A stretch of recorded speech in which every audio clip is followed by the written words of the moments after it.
What's up, everyone? Welcome to Program Your Mom. Today I'm going to show you how to change the battery in a Toyota Venza smart key. This is going to take replacement battery CR2450. So we have our replacement battery here, and again that's a CR2450.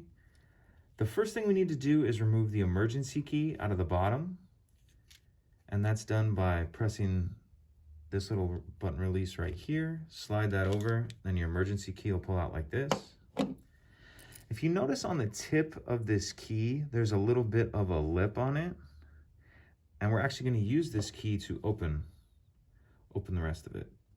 So if we look in the area where we just took this key out of, see if the camera will pick it up. There's a little slot right here.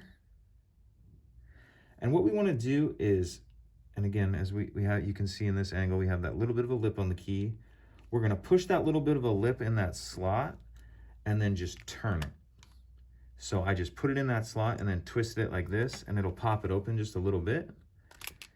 And if you don't want to use the key, you can use a flathead screwdriver or something like that. I find it's just easier to use that key.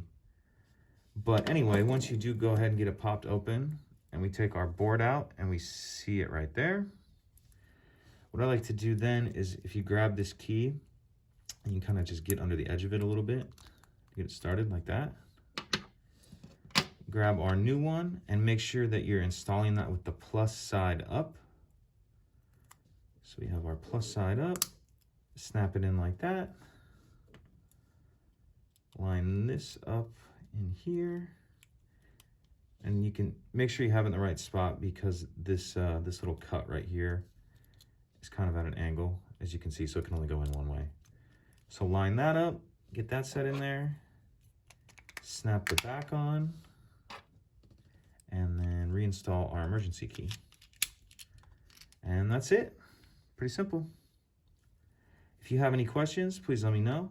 If you could take a second to like and subscribe, it helps us out, and I'd appreciate it. Thank you.